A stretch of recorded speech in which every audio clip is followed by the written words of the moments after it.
आज के रहस्यमय गौतम बुद्ध की कहानी से आप जान पाएंगे कि सांसारिक जीवन में रहते हुए भी आप कैसे चिंता मुक्त और परम सुख शांति कैसे पा सकते हैं। सन्यासी के भांति आप बिना सन्यास लेते हुए भी वैसी सुख शांति कैसे पा सकते हैं। तो चलिए उस कहानी की शुरुआत करते हैं। दोस्तों, कभी कभी हम जो सुनते और समझते हैं वह पूरी तरह सत्य नहीं होता। आपने कई महापुरुषों की बातें सुनी होंगी, कई बुद्धिमानी पुरुषों और गुरुदेवों की बातें सुनी होंगी। उनका कहना यह होता है कि सांसारिक जीवन मोह और माया से भरा हुआ है। हमारे रिश्ते, हमारा धन, हमारी इच्छाएं, ये सब बस माया जाल है और जीवन का असली लक्ष्य मोक्ष है, मुक्ति है। हमें आध्यात्मिक जीवन की ओर बढ़ना चाहिए। जब भी आप उनकी बातें सुनते हैं तो आपके मन में एक प्रश्न उठता है और वह प्रश्न यह है, क्या हमारा सांसारिक जीवन जीना व्यर्थ है? क्या हमें केवल आध्यात्मिक जीवन जीना चाहिए? क्या हमें खुद की खोज करनी चाहिए? क्या हमें संसार के सुख का आनंद नहीं लेना चाहिए? जो लोग इस सांसारिक जीवन में फंसे हुए हैं, क्या उनका जीवन पूरी तरह से व्यर्थ है? किसी को अपने माता पिता के लिए धन कमाना है तो कोई अपने परिवार को सुखी देखना चाहता है, कोई अपने बच्चों की चिंता में दुखी है तो कोई अपने लिए कुछ करना चाहता है, नाम कमाना चाहता है, कोई अपनी प्रेमिका को खुश रखना चाहता है, कोई अपने प्रेमी को पाना चाहता है, कोई बड़ा आदमी बनना चाहता है तो कोई राज करना चाहता है, कोई साधारण जीवन जीना चाहता है। इसी प्रकार हम सभी की तरह तरह के सपने हैं, तरह तरह के विचार हैं। हम सभी को अपने जीवन में कुछ ना कुछ तो चाहिए ही, परंतु ये सभी बुद्ध पुरुष जब हमारे सामने आते हैं तो हमारे इन सपनों को तोड़ मरोड़ के रख देते हैं। जब कहते हैं कि सांसारिक जीवन व्यर्थ है और खुद को जानो, खुद को पहचानो, आध्यात्मिकता की राह पर चलो, तब उस वक्त हमारे मन में, हमारे मस्तिष्क में तरह तरह के विचार उत्पन्न होने लगते हैं। तब हमें यह समझ नहीं आता कि आखिर हम सांसारिक जीवन जिए या फिर आध्यात्मिक जीवन, आखिर हम क्या करें। आपके साथ भी कभी न कभी ऐसा तो हुआ ही होगा। क्या आपके भी मन में ऐसे कोई प्रश्न है? तो आप हमें कमेंट में जरूर बताइएगा। चलिए आगे बढ़ते हैं और इसके पीछे की वास्तविकता को जानते हैं और इन सब के बीच हमें जीवन में संतुष्टि कैसे मिलेगी, हम पूरी तरह से खुश कैसे रह सकते हैं। क्या हमें सब कुछ छोड़कर एक बौद्ध भिक्षु की तरह सब कुछ त्याग कर आनंद मिलेगा? हमारे रिश्ते, पैसा कमाने की इच्छाएं, परिवार के साथ संबंध, हमारे दोस्त, क्या यह कुछ मायने नहीं रखते? दोस्तों, वास्तविकता तो यही है कि आप उन बुद्ध पुरुषों की बातों को अच्छी तरह से समझ ही नहीं पा रहे, क्योंकि वह कहना कुछ और चाहते हैं और आप उनकी बातों का मतलब कुछ और ही निकाल रहे हैं। आप उनकी बातों से कुछ और ही समझ रहे हैं। महात्मा बुद्ध खुद ही कहते थे कि उन्हें गरीबी पसंद नहीं है। वे यह कहते थे कि आपको सफलता प्राप्त करने के लिए आर्थिक रूप से सक्षम बनना आवश्यक है। इसका मतलब है कि जब तक आप गरीब हैं और आपके पास आर्थिक साधनों की सामग्री नहीं है, तब तक आप अपने आत्मा की खोज में आगे नहीं बढ़ सकते। और ठीक उसी के विपरीत, संपन्नता और अमीर होना भी आपके आध्यात्मिक मार्ग की बाधा बन जाती है। कई महापुरुषों ने, कई बौद्ध पुरुषों ने अपनी बातें बहुत ही सीधी और सरल भाषा में कही है, लेकिन हम सभी उन बातों का अर्थ कुछ और ही निकाल बैठते हैं। हम सभी उनकी बातों को समझ नहीं पाते, क्योंकि उनकी बातें रोजमर्रा की जिंदगी से बिल्कुल अलग होती है। वे लोग कहना तो कुछ और चाहते हैं, लेकिन हम में से ज्यादातर लोग उनकी बातों का मतलब कुछ और ही निकाल लेते हैं और उसे अपने जीवन में उतार कर हम अपना पूरा जीवन पूरी तरह से बर्बाद कर लेते हैं। चलिए इस कहानी के माध्यम से समझते हैं। एक बार की बात है, महात्मा बुद्ध नगरवासियों को उपदेश दे रहे थे। महात्मा बुद्ध कह रहे थे कि संसार के माया जाल में मत फंसो, संसार से ऊपर उठो। संसार से ऊपर उठकर ही तुम संसार को जी सकते हो।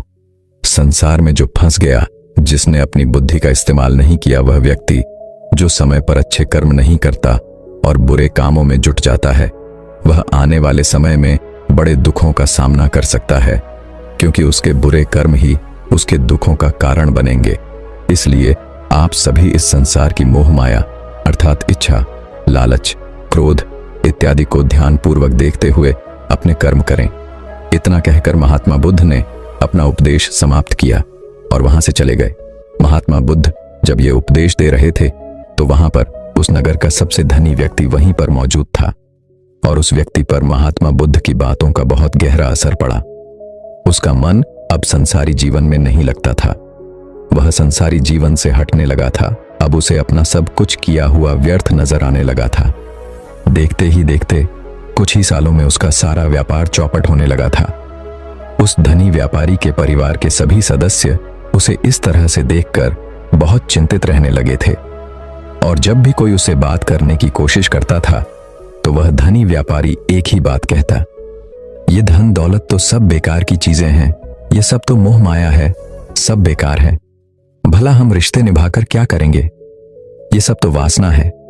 जीवन तो केवल एक ही है और वह है मुक्ति। अब तो केवल उसी की प्यास है। इतना समझ चुका हूं कि अब से जो भी होगा वह सब अच्छा होगा। अब से उसने व्यापार पर भी ध्यान देना बिल्कुल बंद कर दिया था और देखते ही देखते वह धनी व्यापारी उस नगर का सबसे गरीब व्यक्ति बन चुका था। वह पूरी तरह से निर्धन हो चुका था। उसका सब कुछ बर्बाद हो चुका था और उसका पूरा परिवार सड़क पर आ गया था। एक दिन जब उसके घर में खाने के लिए कुछ नहीं बचा तो उसने अपने आप से कहा, यह मैंने क्या कर दिया? सब कुछ तो बहुत अच्छा चल रहा था, लेकिन मैंने अपने हाथों से ही सब कुछ बर्बाद कर दिया। आज मेरे परिवार का हर एक सदस्य भूखा है। उनके पास खाने के लिए कुछ नहीं और मैं उनके लिए कुछ नहीं कर पा रहा। वह यह सब सोच ही रहा था कि तभी उसे याद आया कि उसने महात्मा बुद्ध की बातों में आकर अपना जीवन बर्बाद कर लिया। ना तो उसे मुक्ति मिली और ना ही धन। वह सोच रहा था, मैं तो कहीं का नहीं रहा। थोड़े थोड़े भोजन के लिए भी आज मुझे रोज मरना पड़ता है। हर रोज मुझे मेहनत करनी पड़ती है, तब जाकर मेरे परिवार को 2 वक्त की रोटी मिल पाती है। अपने परिवार की इस तरह से बुरी हालत देखकर उससे रहा नहीं गया। वह बहुत चिंतित रहने लगा था। वह बहुत परेशान हो चुका था। एक दिन वह अपने घर से भाग गया। रास्ते में जब वह आगे बढ़ रहा था तब उसके मन में ख्याल आया कि वह कहां जाएगा, किससे मदद मांगेगा, आखिर अब उसका साथ कौन देगा। तभी उसे याद आया कि उसे महात्मा बुद्ध के पास ही जाना चाहिए, क्योंकि बुद्ध के कारण ही आज उसकी यह हालत है। उसके हालात के जिम्मेदार तो वही है।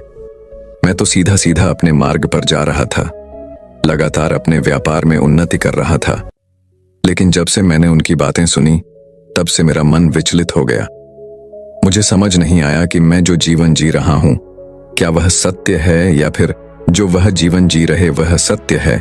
उनकी चिकनी चुपड़ी बातों में आकर मैंने अपना सब कुछ बर्बाद कर दिया।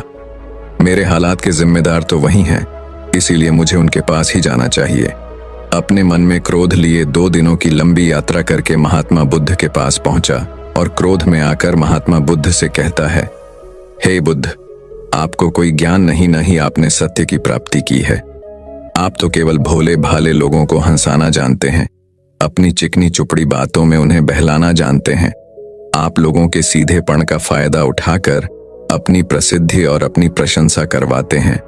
आप हमें ऐसे सपने दिखाते हैं जो कभी पूरे नहीं हो सकते। मैं भी ऐसा ही एक सीधा साधा व्यक्ति था और मैं उस नगर का सबसे बड़ा धनी व्यक्ति था। आपसे मिलने से पहले सब कुछ ठीक चल रहा था। मेरे पास धन की कोई कमी नहीं थी, सारे ऐशो आराम थे, सारी सुख सुविधाएं थीं। लेकिन जब से मैंने आपका उपदेश सुना मैं आपसे इतना प्रभावित हो गया कि मैंने आपकी बातों को ही मानना शुरू कर दिया और वो सारी चीजें छोड़ दी जो मुझे संसारी जीवन से जोड़ती थी। अर्थात संसार की सारी मोह माया मैंने त्याग दी और आज देखिए आपकी वजह से मेरा पूरा परिवार भिखारी बन चुका है। वह छोटी सी कुटिया में रहता है, यहाँ तक कि रोज के खाने के लिए भी हमें तिल तिल मरना पड़ता है। आपकी वजह से मैं पूरी तरह से बर्बाद हो चुका हूं। उस व्यक्ति के इतना कहने के बाद महात्मा बुद्ध शांति से मुस्कुराते हुए उस व्यक्ति से कहते हैं, आखिर तुम्हारे साथ क्या हुआ है और तुमने मेरी बातों का क्या मतलब निकाला।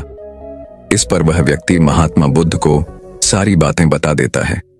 आप कहते हैं कि धन दौलत की इच्छा करना, यह कामना, यह वासना से बुरी है। आप संसारिक जीवन को बुरा कहते हैं और खुद इस संसार में आकर भिक्षा मांगते हैं। आप आध्यात्मिक जीवन को अच्छा बताते हैं, किंतु मेरा एक प्रश्न है, इस आध्यात्मिक जीवन से हमें क्या मिलता है? इससे हमें क्या लाभ? आपने कहा था कि हमें आध्यात्मिक जीवन से सुख प्राप्त होता है, लेकिन मैंने तो जब से आध्यात्मिक जीवन अपनाया है तब से मुझे केवल दुख ही दुख मिला है। यहां तक कि मेरे पास जो कुछ भी था वह भी सब मैं खो बैठा हूं। आप लोगों को झूठा सुख दिखाकर उन्हें अंधकार में ढकेल देते हैं। क्या यह वास्तविकता नहीं है? इस पर महात्मा बुद्ध मुस्कुराते हुए उस व्यक्ति से कहते हैं, बेटा, तुम बहुत दूर से आए हो, अभी तुम विश्राम कर, रात को आकर मैं तुम्हें तुम्हारे सभी प्रश्नों का जवाब दे दूंगा। पहले तो उस व्यक्ति ने इनकार किया, लेकिन महात्मा बुद्ध के आग्रह पर वह व्यक्ति महात्मा बुद्ध की बात मान गया और आश्रम में जाकर विश्राम करने लगा। रात्रि के बाद महात्मा बुद्ध उस व्यक्ति के पास आए और कहा, बेटा, मैंने एक व्यक्ति की बात सुनी। वह कह रहा था कि एक हाथी हवा में उड़ रहा था और वह अपने पैर तेजी से मारता हुआ हवा में चला जा रहा था। उसने तो यह भी देखा कि एक बड़ी मछली अपने पैरों से जमीन पर चल रही थी और एक कुत्ता समुद्र की गहराइयों में सांस ले रहा था। इतना कहकर महात्मा बुद्ध शांत हो गए। वह व्यक्ति महात्मा बुद्ध की सारी बातें सुनकर महात्मा बुद्ध से कहता है, हे तथागत, उसके आगे क्या हुआ? आखिर आप चुप क्यों हो गए? तभी महात्मा बुद्ध उस व्यक्ति को समझाते हुए कहते हैं, बेटा, क्या तुम्हें लगता है कि ऐसा वास्तव में हो सकता है? इस पर व्यक्ति जवाब देते हुए कहता है, बुद्ध, अगर आप कह रहे हैं तो यह अवश्य ही सच होगा, क्योंकि आप इतने बड़े ज्ञानी हैं, आपने सत्य की प्राप्ति की है, तो आपके मुख से निकला हुआ हर एक शब्द तो सत्य ही होगा।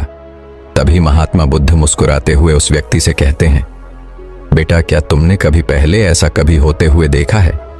क्या तुमने कभी किसी हाथी को देखा है जो पैर के साथ हवा में तेजी से उड़ता जा रहा हो? इसके जवाब में वह व्यक्ति कहता है, तथागत, मैंने तो कभी नहीं देखा। तभी महात्मा बुद्ध कहते हैं, तुमने मुझसे प्रश्न क्यों नहीं किया कि आखिर वह हाथी आकाश में कैसे उड़ सकता है? इसके जवाब में व्यक्ति कहता है तथागत, आपके मुख से सुनकर मुझे ऐसा लगा कि मानो वह सत्य हो, और आप कह रहे हैं तो यह सत्य ही होगा, इसीलिए मैंने आपसे एक भी बार प्रश्न नहीं किया। तभी महात्मा बुद्ध उस व्यक्ति को समझाते हुए कहते हैं, कभी किसी की बातों पर मत जाना, बल्कि खुद विचार करो, स्वयं सोचो कि उस बात में कितनी सच्चाई है। जो व्यक्ति कह रहा है, क्या वह सच है? आखिर वह कहना क्या चाहता है? हो सकता है कि वह कुछ और कहना चाहता हो और तुम उसका अर्थ कुछ और ही निकाल रहे हो। कम से कम तुम्हें एक बार प्रश्न करके यह समझना तो चाहिए कि आखिर वह कहना क्या चाहता है। अगर तुम मुझसे पूछते कि आखिर वह हाथी हवा में कैसे उड़ सकता है, तो इसका जवाब मैं तुम्हें अवश्य देता। मैं तुम्हें ऐसा बताता कि एक छोटा सा बच्चा अपने खिलौनों के साथ खेल रहा है, वह हाथी को हवा में उड़ा रहा है और कुत्ते को पानी में डूबा रहा है, और रही बात मछली की तो वह उसे जमीन पर चला रहा है। क्या ऐसा संभव नहीं हो सकता? इसके जवाब में व्यक्ति कहता है, हाँ, बिल्कुल ऐसा हो सकता है कि महात्मा बुद्ध उस व्यक्ति को कहते हैं। इसी प्रकार मैं कभी किसी को निर्धन या गरीब होने के लिए नहीं कहता। निर्धनता या गरीबी तुम्हारे विकास में बाधक बन जाती है, जिससे तुम और कुछ नहीं सोच पाते, ना ही कुछ समझ पाते हो। इन भिक्षुओं को देखो, जब इन्हें भोजन की आवश्यकता होती है तो यह भिक्षा मांगने के लिए निकल पड़ते हैं, लेकिन यह भिक्षा कहां से आती है? इसके जवाब में व्यक्ति कहता है तथागत, हर कोई रोज मेहनत करता है ताकि उसके परिवार का पालन पोषण हो सके, और जो वह मेहनत करता है उसके बदले में उसे कुछ पैसे मिलते हैं। उन पैसों से भोजन खरीदता है और वही भोजन वह आपको भी सौंपता है और वहीं से भिक्षा आती है। तभी महात्मा बुद्ध उस व्यक्ति से एक और प्रश्न करते हैं, बेटा, यह बात तो सत्य है, लेकिन तुम क्या मुझे यह बता सकते हो कि आखिर यह धन कहां से आता है? इसका जवाब देते हुए व्यक्ति कहता है, हे तथागत, धन तो सभी लोग अर्जित करते हैं, सभी कमाते हैं। तभी महात्मा बुद्ध इस व्यक्ति को समझाते हुए कहते हैं, ठीक इसी प्रकार दुनिया में यदि हर कोई भिक्षा मांगने लग जाए तो आखिर भोजन कहां से आएगा? अनाज कौन उगाएगा? व्यापार कौन करेगा? और लोगों की रक्षा के लिए धन कहां से इकट्ठा होगा? लोगों की जरूरतें कैसे पूरी होंगी? यह सुनकर व्यक्ति थोड़ा सा अचरज में पड़ गया और महात्मा बुद्ध से कहता है, किंतु हे तथागत, आप ही तो कहते हैं कि मनुष्य की इच्छा, कामना और वासना, लालच और क्रोध, ये सभी मनुष्य के विकार हैं और हमें इनसे दूर रहना चाहिए, तभी वह आत्मज्ञानी कहलाता है। तभी महात्मा बुद्ध कहते हैं, बेटा, मैं तो अभी भी यही कह रहा हूं कि मनुष्य को इन सब चीजों से दूर रहना चाहिए। इस पर व्यक्ति महात्मा बुद्ध की बात काटते हुए कहता है, हे तथागत, और दुनिया तो इसी पर चल रही है। इसके बिना भला यह संसार कैसे चल सकता है? हर किसी को पैसों की जरूरत है। बिना पैसों के वह अपने परिवार को नहीं चला सकता, वह अपने परिवार का पालन पोषण नहीं कर सकता, वह अपने परिवार के लिए भोजन नहीं ला सकता, और यदि वह पैसे नहीं कमाएगा तो वह भूखा मर जाएगा। तभी महात्मा बुद्ध कहते हैं, बेटा, यह संसार इन चीजों से नहीं चल रहा, इन चीजों से बिगड़ रहा है। इस पर व्यक्ति कहता है, हे तथागत, आखिर आप क्या कहना चाहते हैं? मैं आपकी बात समझ नहीं पा रहा। संसार में इच्छा, कामना, वासना और क्रोध ही तो है, और जब हम इनका त्याग कर देते हैं तब हम आध्यात्मिक मार्ग की ओर आगे बढ़ते हैं, अर्थात मुक्ति के मार्ग पर, यानी कि हम सन्यासी के मार्ग पर चलते हैं। इस पर महात्मा बुद्ध जवाब देते हुए कहते हैं, बेटा, तुमने जो कुछ कहा वह भी एक बहुत बड़ा सत्य है। इच्छा, कामना, वासना और क्रोध ऐसे ही बुरी भावनाओं को छोड़ देने से हम संसार छोड़कर सन्यासी हो जाते हैं, और इन्हीं सभी चीजों को छोड़कर भी हम संसार में जी सकते हैं, धन कमा सकते हैं, मान, पद, प्रतिष्ठा और सम्मान कमा सकते हैं, क्योंकि हम सब अपना कर्म ही तो कर रहे हैं। एक किसान खेती करता है, पर वह अपनी खेती बिना बुरी भावनाओं के भी कर सकता है। एक व्यापारी व्यापार करता है, और इस व्यापार में चीजों को यहां से वहां पहुंचाना होता है, और वह व्यापारी इन चीजों को बिना बुरी भावना के कर सकता है। ठीक उसी प्रकार एक राजा भी अपनी प्रजा की रक्षा करता है, और वह भी अपने कर्म बिना किसी बुरी भावना के कर सकता है। और एक भिक्षु इन सभी लोगों को सही प्रकार और सही कार्य करने के लिए मार्गदर्शन करते हैं। जो उस भिक्षु का कर्म है, जो उसका कार्य है, और जो व्यक्ति जागृत होकर अपने कर्मों का सही पालन करता है, वास्तविकता में वही सन्यासी है, वही भिक्षु है। क्योंकि हम जो भी कर्म कर रहे हैं वह हमारा इस संसार में रहने के लिए, जीवित होने के लिए, जीवन जीने के लिए केवल एक माध्यम मात्र ही है। उसे छोड़कर हम कुछ भी नहीं पा सकते, और हमारे सभी कर्म करते हुए हमारा मुख्य उद्देश्य जागृत होना है, खुद को पहचानना है, खुद को जानना है। एक बार यदि हमारे भीतर ज्ञान का उदय हो गया, तब हम चाहे जो भी करें, वह फिर संसारी हो या सन्यासी, सब एक ही होते हैं। इस पर व्यक्ति महात्मा बुद्ध से कहता है, हे बुद्ध, किंतु मैंने तो देखा है कि आप अपने संघ में उन लोगों को भी शामिल कर लेते हैं जो लोग अपने परिवार को छोड़कर आए, अपने माता पिता को छोड़कर आए हैं, अपने बीवी बच्चों को छोड़कर आए हैं। क्या आप उनसे कभी यह कहते हैं कि जाकर अपनी जिम्मेदारियां पूरी करो, जाओ अपनी जिम्मेदारियां संभालो और धन कमाओ, और वहीं पर रहकर तुम आत्मज्ञान प्राप्त करो? उस व्यक्ति के प्रश्न का जवाब देते हुए महात्मा बुद्ध कहते हैं, भक्त, क्या तुम शांति को हवा में उड़ा सकते हो? इसके जवाब में वह व्यक्ति कहता है, नहीं, मैं नहीं उड़ा सकता। तभी महात्मा बुद्ध कहते हैं, केवल एक बच्चा ही हाथी को हवा में उड़ा सकता है। ठीक उसी प्रकार जिस व्यक्ति को जो बनना है वह तो वह बनकर ही रहेगा। जैसे किसी व्यक्ति को राजा बनना है तो वह राजा बनेगा, किसी व्यक्ति को व्यापारी बनना है तो वह व्यापारी बनेगा। ठीक इसी प्रकार यदि किसी व्यक्ति को आत्मज्ञान की प्राप्ति करनी है तो उसे सब कुछ तो त्यागना ही होगा। आगे महात्मा बुद्ध उस व्यक्ति से कहते हैं, बेटा, क्या तुम सब कुछ छोड़कर आत्मज्ञान के मार्ग पर आगे बढ़ते, या फिर तुम यह सोच रहे थे कि इस रास्ते पर चलकर जीवन आसान हो जाएगा? जो होगा सब अच्छा होगा, सब कुछ अपने आप ही मिलने लगेगा। मुझे तो कुछ करने की आवश्यकता ही नहीं पड़ेगी। सारे दुख दर्द सब कुछ समाप्त हो जाएगा और जीवन में चमत्कार होने लगेगा और अंत में मुक्ति भी मिल जाएगी। महात्मा बुद्ध की यह बात सुनकर उस व्यक्ति को अपनी गलती का एहसास हो गया। वह महात्मा बुद्ध के चरणों में गिर पड़ा और कहने लगा, हे तथागत, आप सत्य कहते हैं। मैंने तो कुछ ऐसा ही सोचा था। क्योंकि मेरा व्यापार सही नहीं चल रहा था तो मुझे लगा कि सब कुछ छोड़कर सब मिल जाएगा, मुझे कुछ करने की आवश्यकता ही नहीं पड़ेगी और मेरे सारे दुख दर्द हमेशा हमेशा के लिए खत्म हो जाएंगे और मैं आत्मज्ञान भी प्राप्त कर पाऊंगा। तभी महात्मा बुद्ध उस व्यक्ति से कहते हैं, बेटा, भिक्षु हो जाना कोई आसान बात नहीं है। इसके लिए सब कुछ त्यागना पड़ता है। एक एक चीज जिससे तुम बहुत प्रेम करते हो, वह सारी चीजें तुमसे एक एक करके दूर हो जाती हैं। तो क्या तुम भिक्षु बनने के लिए तैयार हो? क्या तुम सब कुछ छोड़कर अध्यात्म के मार्ग में आगे बढ़ना चाहते हो? इसके जवाब में व्यक्ति कहता है तथागत, मुझे मेरी गलती का एहसास हो चुका है। मुझे भिक्षु नहीं बनना। मैं तो व्यापारी ही ठीक हूं। मैं तो अपने संसारी जीवन में ही ठीक हूं। परंतु अब भी मेरे मन में एक प्रश्न शेष बचा है। अगर आपकी आज्ञा हो तो वह प्रश्न भी मैं आपसे पूछना चाहूंगा।